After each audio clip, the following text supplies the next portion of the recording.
Assalamualaikum warahmatullahi wabarakatuh. Apa kabar sobat-sobat semuanya? Semoga kita semua dalam keadaan sehat jasmani dan rohani, tidak kurang satu apapun. Oke, kita lanjutkan saja ceritanya. Bersama Ustadz Hariri.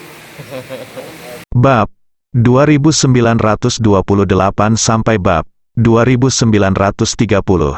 Ye Chen yang bertanya kepada Lukas tentang situasi penjara, mendengar semua percakapan antara bos distrik penjara pertama dan kedua. Dia benar-benar tidak menyangka bahwa penjara di pusat kota New York yang bahkan tidak memiliki taman bermain terbuka akan memiliki arus bawah tanah di dalamnya.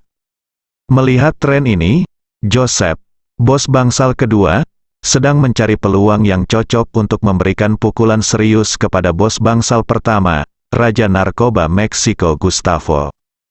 Meskipun Gustavo dimanjakan di penjara ini dan menjalani kehidupan mewah di luar jangkauan tahanan lain, dia juga memiliki kekhawatiran. Meskipun keluarganya kuat, sayangnya, para pengedar narkoba pembunuh itu tidak bisa masuk ke Amerika Serikat, apalagi penjara Brooklyn untuk membantunya. Nyawa dan keselamatannya sendiri, serta masa depan seluruh keluarganya, masih berada di tangan pemerintah AS dan keluarga Rothschild. Saat ini, Lukas berkata kepada Marvin, perilaku Joseph hari ini tidak normal. Orang ini mungkin sedang membuat konspirasi. Ye Chen bertanya dengan rasa ingin tahu, bagaimana caramu mengetahuinya? Lukas menjelaskan, Joseph biasanya tidak terlalu banyak berurusan dengan Gustavo. Dia adalah anggota geng Amerika kuno yang menganjurkan perkelahian, konfrontasi langsung, dan sedikit kepahlawanan pribadi. Tetapi Gustavo berbeda, Gustavo berbahaya dan licik, dan tanpa batas. Gustavo tidak hanya membantai pesaingnya dan polisi Meksiko, tetapi juga warga sipil, seperti ular berbisa. Gustavo suka menggunakan cara paling berbahaya untuk menyerang musuh-musuhnya secara diam-diam dan memberikan pukulan fatal kepada mereka. Jadi biasanya Joseph memperlakukannya dengan baik. Tetapi sekarang dia mengambil inisiatif untuk memprovokasi dia, dan jelas dia ingin menimbulkan masalah. Ye Chen mengangguk, tidak menyangka bahwa analisis Lukas pada dasarnya konsisten dengan analisis Gustavo. Nampaknya Lukas memang menyadari segala sesuatu yang ada di sekitarnya di penjara ini. Hal yang paling jarang adalah orang tersebut bisa menggunakan otaknya dan bisa menganalisa niat di balik kelakuan seseorang. Ini jauh lebih baik daripada orang-orang besar di sekitarnya. Saat ini, Lukas melihat pintu besi menuju ruang makan dari dua area penjara telah ditutup oleh penjaga penjara. Jadi dia bertanya kepada Marvin, semua tahanan ada di sini. Ngomong-ngomong, bukankah Peter Zhou kamu cari di sini? Ye Chen menggelengkan kepalanya, dia telah memperhatikan setiap tahanan yang masuk ke restoran, dan dia belum pernah melihat Peter Zhou Liangyun yang sama. Lukas mengerutkan kening dan berkata, jika seseorang masuk ke sini, tetapi tidak berada dalam dua area penjara, kemungkinan besar mereka disembunyikan oleh orang-orang dari keluarga Rothschild. Marvin bertanya kepadanya, jika keluarga Rothschild ingin menyembunyikan seseorang di penjara ini, di mana mereka akan menyembunyikannya? Saya tidak bisa memastikannya, Lukas berkata dengan serius. Lantai bawah dan lantai atas penjara ini adalah area kantor penjaga penjara, dan bagian tengahnya adalah area penjara bagi para tahanan. Saya tidak tahu banyak tentang area kantor. Saya mengerti. Tetapi masuk akal jika mereka tidak mungkin menyembunyikan orang di sana. Berbicara, Lukas menambahkan, tetapi yang pasti adalah keluarga Rothschild tidak akan pernah membunuh orang yang Anda cari. Karena jika mereka ingin membunuh seseorang di penjara ini, mereka pasti akan membiarkannya. Pria ini pertama kali muncul di depan umum penjara dan kemudian menggunakan para tahanan di dalam untuk menyebabkan kekacauan dan membiarkannya mati di penjara alih-alih menyembunyikannya. Ye Chen bertanya kepadanya, jika saya ingin menemukannya dan bertemu dengannya, menurut Anda di mana saya harus mulai? Ini, Lukas ragu-ragu sejenak dan berkata dengan serius, situasi di penjara ini sangat istimewa. Meskipun seluruh penjara berada di bawah kendali keluarga Rothschild, Sebagian besar staf di sini tidak memiliki akses ke sana sama sekali. Jika orang yang Anda cari disembunyikan oleh mereka, maka saya perkirakan tidak lebih dari 5 orang yang mengetahuinya di antara para penjaga di penjara Brooklyn. Tetapi kami tidak memiliki kesempatan untuk menghubungi orang-orang ini sama sekali. Cukup seperti di sini Warden, kami bahkan tidak melihatnya 3 kali, 365 hari dalam setahun. Ye Chen merasa sedikit khawatir sejenak. Dia awalnya mengira Peter Zhou harus ditahan di area penjara. Selama dia menemukan Lukas, dia akan memiliki kesempatan untuk mendapatkan petunjuk tentang dia. Tanpa diduga, seseorang seperti Lukas, yang berpengetahuan luas, tidak tahu apa-apa tentang dirinya. Dan di penjara sebesar itu, menemukan seseorang tidak semudah yang dibayangkan. Dalam hal ini, jika Anda tidak dapat menemukannya di area penjara, Anda hanya dapat menggunakan energi spiritual untuk memeriksa area lain. Deteksi aura adalah pilihan kedua Ye Chen jika dia tidak dapat menemukan siapapun di area penjara. Energi spiritual paling cocok untuk menemukan musuh terbatas di hamparan luas, seperti mencari Ding Yuan Boyun Ruge di sebuah lembah. Dia adalah satu-satunya orang yang hidup di lembah pada saat itu, dan dia dapat segera ditemukan ketika energi spiritual menyelimutinya, seluruh lembah. Dan seluruh penjara ini, terus terang saja, adalah sebuah bangunan kompleks tempat tinggal ribuan orang. Kepadatan kelangsungan hidup orang-orang sangat tinggi. Begitu energi spiritual dilepaskan, ribuan orang dapat segera dideteksi dan perlu dilenyapkan. Mereka satu persatu dari ribuan orang. Hampir mustahil bagi Peter Zhou untuk mengetahuinya.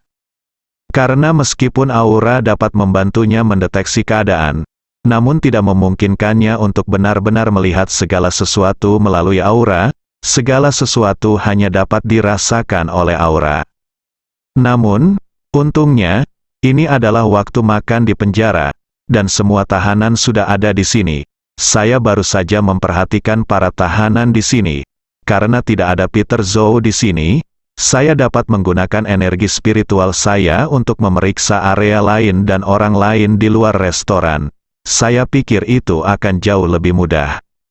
Begitu dia memikirkan hal ini, dia diam-diam melepaskan energi spiritualnya, melewati area penjara pertama dan kedua, dan mulai menjelajahi seluruh penjara. Energi spiritual Ye Chen melewati area penjara dan berjalan ke lantai paling atas terlebih dahulu. Ini semua staf penjara. Setidaknya ada 7 atau 80 orang saat ini. Selain itu, orang-orang ini tidak di penjara, dan tidak ada yang namanya sel yang bisa menahan orang di penjara. Ada ruangan terkunci, dan staf bertugas di posnya atau makan di kantin staf. Jadi Ye Chen mencari tingkat yang lebih rendah dengan energi spiritualnya. Setidaknya ada 100 orang yang bekerja di tingkat yang lebih rendah. Tetapi orang-orang ini semua sibuk bekerja atau makan, dan tidak ada tanda-tanda ada orang yang dipenjara. Ye Chen terkejut, dan berpikir, mungkinkah orang-orang dipindahkan ke tempat lain oleh mereka? Bagaimanapun, Peter Zhou sudah lama berada di sini dan tidak pernah dikirim ke area penjara dari awal sampai akhir. Masuk akal jika keluarga Rothschild diam-diam memindahkannya ke tempat lain. Namun, Ye Chen juga merasa bahwa keluarga Rothschild diam-diam mengendalikan Peter Zhou dan mengirimnya ke sini karena mereka pasti tidak ingin dunia luar mengetahuinya. Dalam hal ini, cara terbaik bagi mereka adalah mencoba untuk tidak memindahkannya lagi setelah menyelesaikannya. Turun. Sama seperti saat saya mengirim orang ke peternakan anjing Hongwu sebelumnya. Yang paling aman adalah melemparkan seseorang langsung ke peternakan anjing dan jangan pernah membiarkannya keluar lagi. Lagi pula, orang tersebut hanya dalam perjalanan ke peternakan anjing, dan ada risiko tertentu untuk terpapar. Begitu seseorang masuk, selama dia tidak diperbolehkan keluar lagi, orang tersebut tidak akan pernah terekspos lagi. Namun, jika orang datang dan kemudian pindah ke tempat lain, mereka akan terpapar lagi, dan faktor risikonya secara alami akan meningkat secara eksponensial. Pada saat ini, Energi spiritual Ye Chen tiba-tiba menyadari bahwa seseorang muncul dari udara tipis dari tanah. Jadi dia segera mengumpulkan energi spiritualnya di sana, dan secara mengejutkan menemukan bahwa ada poros elevator yang sangat sempit di sebelah poros pipa penjara. Panjang dan lebar poros elevator ini sekitar 1,5 meter, dan mobilnya sangat kecil, hanya sekitar 1,2 meter persegi. Selain itu, poros elevator tidak memiliki bukaan apapun di lantai 1 atau tengah, yang berarti langsung dari lantai atas menuju ke bawah tanah. Ye Chen tidak terburu-buru untuk segera menggunakan energi spiritualnya untuk menyelidiki ke bawah. Sebaliknya, dia mengikuti orang-orang di lift ke lantai paling atas. Yang lebih keterlaluan adalah bahwa lift itu sebenarnya berada di kompartemen tersembunyi di belakang sebuah kantor besar, di lantai paling atas. Menurut persepsi Ye Chen, kantor ini adalah yang terbesar di seluruh penjara, kemungkinan besar adalah kantor sipir. Jadi Ye Chen segera menggunakan energi spiritualnya untuk menuruni poros elevator, tetapi yang tidak dia duga adalah bagian bawah tanah dari poros elevator itu tidak terduga. Energi spiritual Ye Chen turun sekitar 20 meter, tapi dia masih belum bisa mencapai titik terendah. Namun, ini sudah menjadi batas yang dapat dicapai oleh energi spiritual Ye Chen. Tanah dan bebatuan setinggi 20 meter, ditambah dengan fondasi beton bertulang, merupakan masalah besar bagi energi spiritualnya, dan konsumsi energi spiritual semakin meningkat. Namun persepsinya pada akhirnya menjadi buram. Jadi, Ye Chen menarik energi spiritualnya pada waktu yang tepat dan bertanya pada Lukas, "Lukas, apakah ada lagi tempat tersembunyi di penjara ini seperti ruang bawah tanah?" "Tidak," Lukas berpikir sejenak dan berkata, "Saya telah berada di sini selama beberapa tahun dan saya belum pernah mendengar tentang ruang bawah tanah di sini. Terlebih lagi, tahanan seperti saya bahkan tidak bisa naik ke lantai pertama setelah masuk. Belum lagi ruang bawah tanah." Ketika Ye Chen mendengar ini, dia telah menyimpulkan dalam hatinya bahwa Peter Zhou kemungkinan besar di penjara di fasilitas bawah tanah yang tersembunyi ini. Namun, saya sama sekali tidak dapat mengetahui kondisi spesifik dari fasilitas bawah tanah tersebut. Jika saya ingin turun dari sini, satu-satunya pilihan saya adalah mencari cara untuk pergi ke kantor sipir terlebih dahulu, lalu naik lift tersembunyi, turun dari sana. Jalan rahasia yang begitu penting terletak di dalam kantor sipir. Terlihat bahwa sipir tersebut seharusnya adalah orang kepercayaan keluarga Rothschild. Namun, yang membuat Ye Chen merasa malu adalah sulitnya dia mengakses lift baik di dalam maupun di luar penjara. Toh ini penjara modern dengan keamanan tinggi. Berbagai peralatan pengawasan dan perlengkapan keamanan tersebar di seluruh penjara. Mudah saja untuk memaksa masuk, tapi jika ingin menyelinap masuk tanpa ada yang menyadarinya, susah banget. Untuk mengambil langkah mundur, bahkan jika dia meminta Fei Kexin untuk mengeluarkannya sekarang, dan kemudian menemukan sipir di sini dari luar dan mengendalikannya dengan saran psikologis, hampir tidak mungkin baginya untuk membawanya ke fasilitas bawah tanah. Anda tidak perlu memikirkannya untuk mengetahui bahwa keluarga Rothschild pasti sangat mementingkan tempat ini.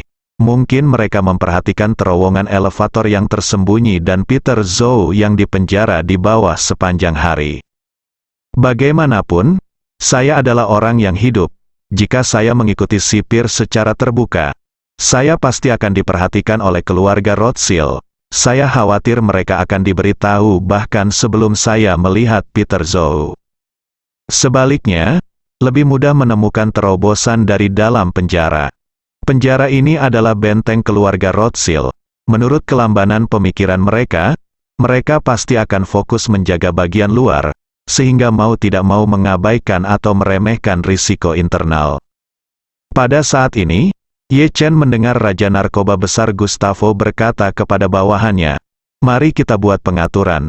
Saya ingin menemui sipir setelah makan malam." Gustavo ingin bertemu dengan sipir, begitu pula Ye Chen. Akan lebih baik jika mencari kesempatan menemui sipir tanpa diketahui oleh keluarga Rothschild. Namun karena kondisi khusus di penjara, tidak mudah bagi Ye Chen untuk mencapai tujuan tersebut. Sepertinya Gustavo bisa menjadi peluang. Menurut Ye Chen, mendekati Gustavo setidaknya lebih mudah daripada mendekati sipir. Lagi pula dia dan Gustavo kebetulan berada di area penjara yang sama sekarang.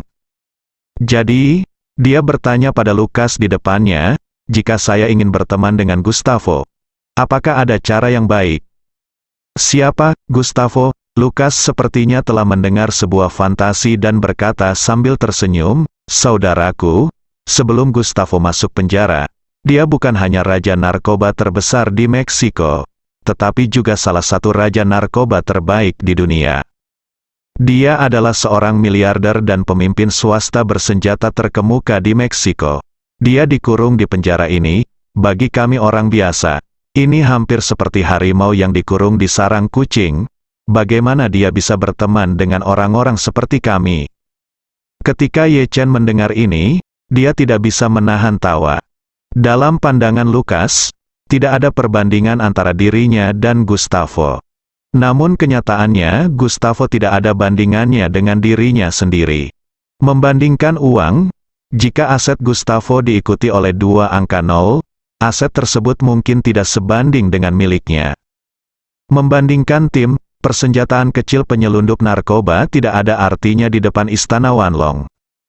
Selain itu, saya bahkan tidak mau repot-repot berteman dengan pengedar narkoba, dan saya hanya memanfaatkannya sekarang. Namun, kata-kata Lukas juga menyadarkan Ye Chen. Meskipun dia jauh lebih kuat dari Gustavo dalam segala aspek, Gustavo jelas meremehkannya di penjara Brooklyn. Dengan kata lain, Gustavo meremehkan siapapun di sini. Sepertinya kita perlu memikirkan matang-matang bagaimana cara mendekati Gustavo. Sementara Ye Chen sedang makan dan memikirkan rencananya, dia melihat ke arah Joseph, bos area penjara kedua, dan kelompok orang-orangnya dari sudut matanya, dan menemukan bahwa Joseph dan anak buahnya jelas mulai berkumpul lebih banyak dan lebih. Pada awalnya, mereka masih duduk jarang. Lebih dari selusin orang berkumpul, dan 30 atau 40 orang berkumpul di sekelilingnya terlebih dahulu, mengelilingi Joseph dan orang kepercayaannya di tengah, seolah-olah mereka sedang mengadakan pertemuan. Ye Chen tidak tahu konspirasi apa yang mereka buat, jadi dia menggunakan energi spiritualnya untuk menyelidiki dan merasakan bahwa di samping Joseph di tengah, seorang adik laki-laki mengeluarkan beberapa benda berbentuk belati dari tangannya. Joseph menyerahkan benda-benda tersebut satu persatu. Satu kepada orang yang paling dipercaya di sekitarnya. Sang adik kemudian berbisik, saat situasinya meningkat nanti, kamu akan menemukan kesempatan untuk membunuh Gustavo secara langsung. Ingat, ujung pisaunya langsung masuk ke jantung. Selama ada yang memasukkan pisaunya masuk ke jantung, orang lain akan menusukkan pisau ke jantungnya, bagian belakang kepalanya. Ini akan memastikan bahwa dia pasti akan mati dan tidak bisa diselamatkan oleh dewa. Selama Gustavo mati, hari-hari baik akan datang bagi kita di masa depan. Adik-adiknya menyembunyikan belati mereka di lengan baju mereka dan mengangguk kegirangan. Salah satu dari mereka bertanya, bagaimana dengan adik laki-laki Gustavo? Apakah kita akan membunuhnya juga? Joseph mengangguk dan berkata dengan dingin, bunuh siapapun yang menghalangi. Bagaimanapun, semua orang sudah menjalani hukuman penjara seumur hidup tanpa kemungkinan pembebasan bersyarat. Membunuh 1 adalah pembunuhan, dan membunuh 10 juga merupakan pembunuhan. Ye Chen sedikit terkejut. Setelah mendengarkan analisis Lukas dan Gustavo barusan, Joseph seharusnya diinstruksikan oleh keluarga Rothschild untuk menimbulkan masalah bagi Gustavo dan menghabiskannya di penjara Brooklyn. Namun, kini Joseph ini justru ingin membunuh Gustavo secara langsung. Ye Chen diam-diam berpikir bahwa keluarga Rothschild telah menghabiskan begitu banyak upaya untuk mengunci Gustavo di penjara yang mereka kendalikan. Sangat tidak mungkin untuk membunuhnya begitu saja. Jadi sangat mungkin bagi Joseph untuk membunuh Gustavo. Ada seseorang kalau tidak. Dan kekuatan orang ini tidak boleh diremehkan. Jika tidak, Joseph tidak mungkin meninggalkan keluarga Rothschild. Ada spekulasi bahwa orang tersebut kemungkinan besar adalah anggota keluarga Gustavo Sanchez. Jika dipikir-pikir dengan hati-hati, bagi penguasa keluarga Sanchez saat ini, menjaga Gustavo di tangan Amerika sama saja dengan mengutuk diri mereka sendiri. Jika mereka tidak bekerja sama sedikit pun, orang lain di keluarga mungkin bisa menurutku. Dia tidak peduli dengan hidup atau mati Gustavo. Jadi nyawa Gustavo menjadi kendala baginya. Jika Gustavo dibiarkan mati secara langsung selama kerusuhan di penjara, kendala ini akan hilang, dan baik pemerintah AS maupun keluarga Rothschild akan kehilangan pengaruhnya untuk mengendalikannya secara langsung. Memikirkan hal ini, Ye Chen tersenyum sedikit, mengetahui bahwa kesempatan telah tiba. Jadi, Ye Chen bertanya kepadanya, apakah pernah terjadi kerusuhan di penjara ini? Tentu saja, Lukas berkata dengan santai, kerusuhan adalah hal biasa di sini, dan penjaga penjara tidak terlalu peduli. Mereka seperti pemilik peternakan anjing, mengurung sekelompok anjing pemburu di dalam sangkar, dan membiarkan mereka menggigit dan bertarung sesuka mereka. Saksikan kesenangan di balik pagar besi, dan ketika kesenangan sudah cukup, masuk dan campur tangan, pisahkan anjing pemburu yang menggigit, seret keluar mayatnya, dan pukul anjing yang masih hidup dengan masing-masing 50 tongkat. Berbicara, Lukas bertanya pada Marvin, mengapa kamu menanyakan hal ini tiba-tiba? Ye Chen melihat ke arah Joseph dan melihat anak buah Joseph mulai bubar dan bergerak menuju posisi Gustavo dari beberapa arah. Jadi dia berbisik, saya merasa mereka akan menimbulkan masalah. Lukas tidak terbiasa dengan hal itu dan berkata, itu normal. Mereka memiliki tujuan yang jelas dalam melakukan sesuatu, mari kita menjauh dan menyaksikan kegembiraannya. Ye Chen tersenyum tipis, meletakkan sendoknya, dan berkata sambil tersenyum, apa gunanya menonton kesenangan dari kejauhan? Saya hanya ingin ikut bersenang-senang. Setelah itu, dia berdiri dan berjalan perlahan menuju Gustavo. Saat ini, Gustavo juga menyadari ada yang tidak beres. Meski anak buah Yusuf tersebar ke segala penjuru, namun mereka semua tampak mengambil jalan memutar ke arahnya. Ada yang langsung menuju ke arahnya dalam garis lurus. Ada yang mengelilingi beberapa parabola dengan busur yang berbeda-beda. Bahkan ada yang berputar ke arah yang lain, dirimu di dalamnya. Ekspresinya tiba-tiba menjadi serius, dan dia berkata dengan dingin kepada orang-orang di sampingnya, sepertinya Joseph akan mengambil tindakan hari ini. Lebih dari selusin pria merasa gugup untuk sementara waktu. Menurut analisa Gustavo, Joseph ingin melemahkan kekuatan Gustavo di penjara Brooklyn. Siapakah kekuatan Gustavo di sini? Bukankah itu hanya dirimu sendiri? Oleh karena itu, mereka secara naluriah mengira bahwa orang-orang Yusuf akan datang menjemput mereka, sehingga mereka semua merasa seperti sedang menghadapi musuh yang tangguh dan siap menghadapi pertempuran yang sulit. Kuncinya, meski mereka, anggota kelompok kriminal Meksiko, kuat berperang di luar, mereka hanya mengandalkan senjata di tangan dan hati yang kejam. Beri mereka pistol dan mereka berani membunuh 7 atau 8 warga sipil tak bersenjata satu persatu. Namun begitu mereka kehilangan senjata, hati brutal dan kecakapan bertarung mereka tidak sebanding dengan pria berotot Amerika ini. Lagi pula, hati yang kejam tidak bisa menguatkan otot-otot mereka. Kalau soal menggunakan tangan, salah satu komplotan pria berotot Joseph yang seharian memukul besi bisa mengalahkan mereka berdua. Selain itu, anak buah Gustavo tidak memiliki keunggulan dalam hal kekuatan, juga tidak memiliki keunggulan dalam jumlah. Di penjara Brooklyn, setidaknya ada beberapa ratus adik laki-laki dan pengagum Joseph, dan saat ini terdapat 30 atau 40 orang berotot, laki-laki dimobilisasi teman-teman. Jika nanti terjadi perkelahian, saya tidak tahu apakah akan ada puluhan atau ratusan orang yang memamerkan kaki hitam di antara penonton. Gustavo sedang bersembunyi di balik selusin anak laki-laki saat ini, memandang pria berotot yang mengelilinginya dengan ekspresi acuh tak acuh. tidak menyadari bahwa dia dalam bahaya. Dia merasa bahwa keluarga Rothschild tidak ingin dia terlalu bahagia. Jika beberapa adik laki-lakinya benar-benar terbunuh hari ini, maka dia hanya akan bersikap rendah hati di masa depan. Tetapi itu tidak akan menghalangi dia untuk terus melakukannya, makan, minum dan bermain dengan wanita. Jadi, dia berdiri dan memandang Joseph dari kejauhan. Ekspresinya marah dan agak dingin. Dia merasa bahwa lain kali dia membahas kerjasama dengan keluarga Rothschild, tidak peduli apa yang mereka minta, dia harus memberikan syarat, dan itu adalah membunuh Joseph. Bagaimanapun, bagi keluarga Rothschild, Joseph adalah seekor anjing yang mereka pelihara di penjara Brooklyn. Jika anjing ini mati, tidak masalah jika dia menggantinya dengan yang lain. Percaya diri dan sombong, dia bahkan tidak menyadari bahwa yang sebenarnya akan diburu malam ini adalah dirinya sendiri. Ketika anak buah Joseph secara bertahap mengepung Gustavo dan adik laki-lakinya, orang-orang Meksiko ini juga membentuk lingkaran di sekitar Gustavo. Ekspresi Gustavo masih dingin, bahkan dingin, dengan sedikit amarah. Dia merasa bahwa dia adalah standarnya, dan dia akan diganggu oleh anjing ketika harimau itu jatuh. Saat berada di luar, dia memiliki ribuan pasukan.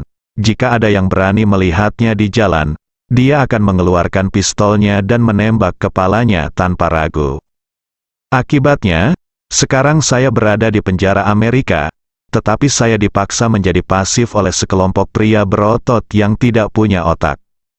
Melihat dirinya kalah jumlah, Gustavo tidak bisa menahan diri untuk tidak berteriak, "Joseph, apa maksudmu?"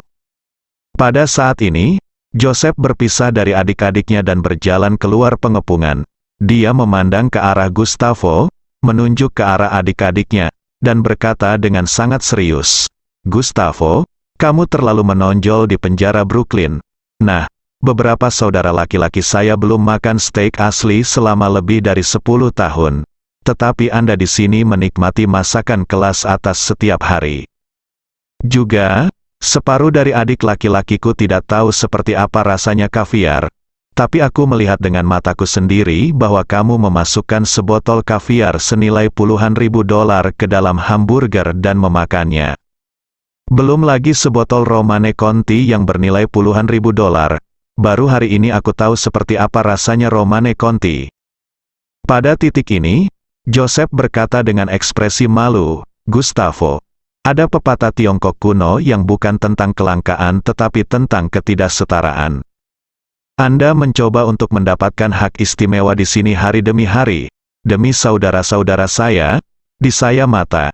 Hati saya cemas, sekarang mereka berhenti, mereka juga ingin makan steak, mereka juga ingin makan kaviar, dan mereka juga ingin minum Romane Conti.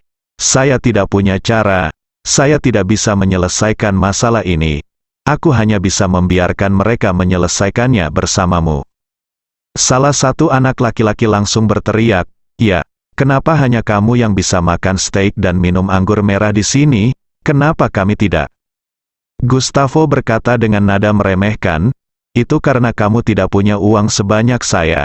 Jika kamu punya puluhan miliar dolar seperti saya, kamu bisa duduk di sini dan makan steak dan minum anggur merah. Kamu sialan. Kamu tidak punya uang, dan bos yang kamu ikuti juga tidak punya uang. Tapi kamu akhirnya menyalahkanku." Anak laki-laki itu tidak menyangka akan diejek begitu banyak oleh Gustavo, dan langsung memarahi, "Gustavo, brengsek.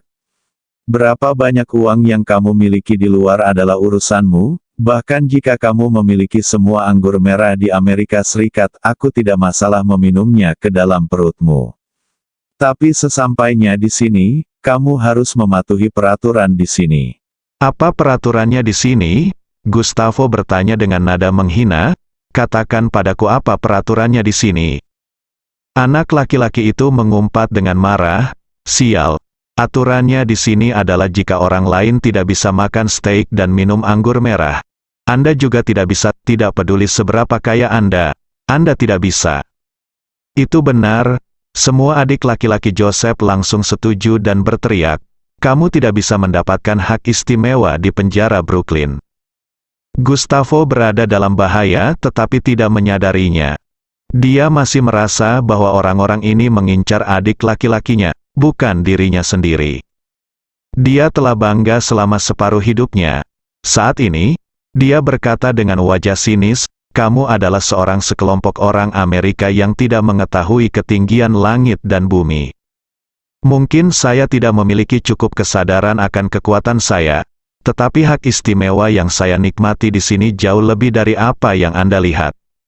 Saat saya menggunakan kulit kepala saya untuk bercinta, aku berada di ruang tamu mencicipi apa yang telah dipilihkan laki-lakiku untukku dari seluruh Amerika Serikat.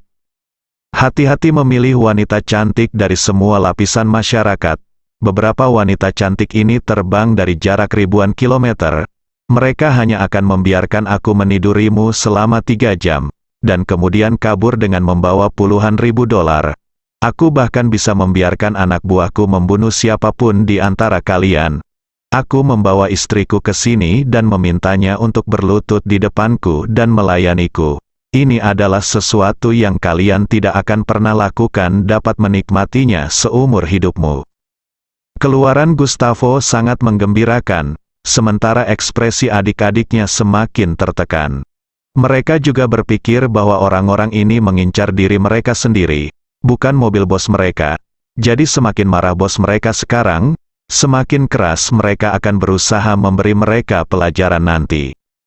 Adik laki-lakinya sangat marah sehingga dia mengertakkan gigi dan berkata kepada Joseph, "Bos, saya tidak tahan lagi dengan kentang Meksiko yang busuk ini, saya akan membunuhnya hari ini." Joseph mencibir dan berteriak, "Saudara-saudara, apapun yang ingin kamu lakukan hari ini, lakukan saja dengan berani, jika terjadi sesuatu, saya akan mengurusnya." Joseph memberi perintah, dan semua anak laki-laki berteriak, lalu mereka bergegas menuju geng Gustavo seperti air pasang. Anak buah Gustavo semuanya menghadapi musuh yang tangguh, dan mereka hanya bisa mengambil piring dan sendok plastik sebagai senjata. Namun, bagaimanapun juga, lawannya adalah seorang pria berotot Amerika yang terus memukul besi selama beberapa jam setiap hari. Di depan jarak dekat seperti ini, tanpa ada gerakan apapun, persaingannya adalah siapa yang tinjunya lebih keras, dan itu terlihat dengan mata telanjang bahwa setiap tinju di bawah tangan Joseph sangat ingin bersaing. Wajah anak buah Gustavo bahkan lebih besar, dan hampir biasa baginya untuk membuat salah satu dari mereka pingsan dengan setiap pukulan. Maka, setelah beberapa kali pertemuan, anak buah Gustavo dihajar oleh pria berotot tersebut hingga mereka berlutut dan memohon ampun. Gustavo menyaksikan adik-adik di sampingnya terjatuh satu demi satu. Ketika sang adik terjatuh di tengah jalan, ia mengira pihak lain akan berhenti, namun pihak lain tidak berniat berhenti sama sekali. Kali ini, wajah Gustavo yang tadinya angkuh akhirnya mulai memucat, dan untuk pertama kalinya, wajahnya dipenuhi rasa takut. Ketika anak buah Joseph terus mendekat, Gustavo ketakutan dan tanpa sadar berteriak, "Apakah kamu lupa bahwa saya Gustavo? Gustavo Sanchez yang terkenal, saya punya puluhan miliar senilai dolar AS, ribuan angkatan bersenjata swasta, selama saya bersedia. Termasuk kalian semua, ingat, kami semua adalah anggota keluargamu. Aku bisa membunuh mereka semua. Tidak membiarkan seorang pun hidup." Joseph berkata dengan nada meremehkan, "Ayolah, Gustavo, percuma saja kamu memanfaatkan tentara di Meksiko, ini Amerika Serikat. Amerika Serikat, jika kamu benar-benar kuat, kenapa kamu tidak mengatur ribuan angkatan bersenjata swasta yang datang ke penjara Brooklyn untuk menangkap Anda? Anda menyelamatkannya. Anda juga tahu bahwa hanya ada beberapa lusin penjaga bersenjata di seluruh penjara Brooklyn." Gustavo tidak tahu harus menjawab apa untuk beberapa saat, jadi dia hanya bisa gigit jari dan berkata, "Joseph, saya orang yang harus membalas. Jumlah orang yang saya bunuh di Meksiko tidak hanya puluhan ribu tetapi juga ribuan. Jika masalah hari ini berakhir di sini, maka saya tidak akan pernah." Gustavo berjanji kepada Anda bahwa masalah ini akan diselesaikan seperti ini, dan saya tidak akan menyelesaikan masalah dengan siapapun nanti. Apa pendapat Anda tentang proposal ini? Joseph mencibir, apa pendapatmu tentang lamaran itu? Biarkan saudara-saudaraku memberitahumu. Saat dia berbicara, Joseph merentangkan tangannya dan melambai dengan lembut ke kedua sisi. Salah satu anak laki-laki langsung berteriak, "Persetan dengan lamarannya, ayo kita semua bergabung dan bunuh dia secara langsung." Semua anak laki-laki langsung menjawab, "Iya, bunuh dia." Begitu dia selesai berbicara, beberapa adik laki-laki yang menyembunyikan belati telah mengeluarkan belati buatannya dari lengan baju mereka. Tanpa terkecuali keris ini semuanya terbuat dari besi siku. Walaupun terlihat sangat sederhana namun sangat tajam, dan bentuknya tegak lurus 90 derajat, jika ditusuk dengan satu pisau bisa langsung membuka lubang besar. Kouzi melihat pihak lain menunjukkan lebih dari satu senjata. Mood Gustavo tiba-tiba tenggelam ke dasar. Pada saat ini, dia tiba-tiba mengerti bahwa yang diinginkan Joseph sebenarnya adalah nyawanya sendiri. Bersambung.